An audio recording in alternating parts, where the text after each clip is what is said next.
እኔ አሁን የምደግፈው አንድ ነገር ቤት ሳይኖራችሁ ኢትዮጵያ መሄድ ትንሽ ይከብዳል። ቤት ካላችሁ ግን ለምን ጾማችሁን አታድሩ? ችግር የለም።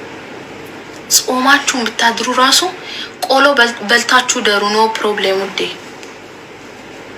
ግን ቢያንስ ባላችሁበት ሀገር የሚሆን በምትችሉት አቅማችሁ ቤት ስሩ። እሺ መሬት ግዙ፣ ቤት ስሩ። ኦኬ። ከዛም በኋላ ቆሎ በልተሽ ብታድሪም ወድሽን የሚያይ የለም ውዴ። ዝንጥ ብለሽ ውጪ ስትወጪ እንደ ጎረቤትሽ ሳይሆን እንደ ቤትሽ ኑሪ። ከዛ በተረፈ ቤት ካለሽ ችግር የለም፣ ኢትዮጵያ ይኖራል። እድሜሽን እዚህ አትብጂ። ማርያምን ሂጂ አግቢ ውለጂ። ይሄው ነው እኮ ምን ለፋው ለማን ሆነና አንቺ ምን ከሌላው የበለጠ ነው እንደምበዩ ውዴ። ከአንድ እንጀራ በላይ ትበያለሽ። እንደው በላሽ እንኳን ቢባል ከአንድ እንጀራ በላይ ትበያለሽ።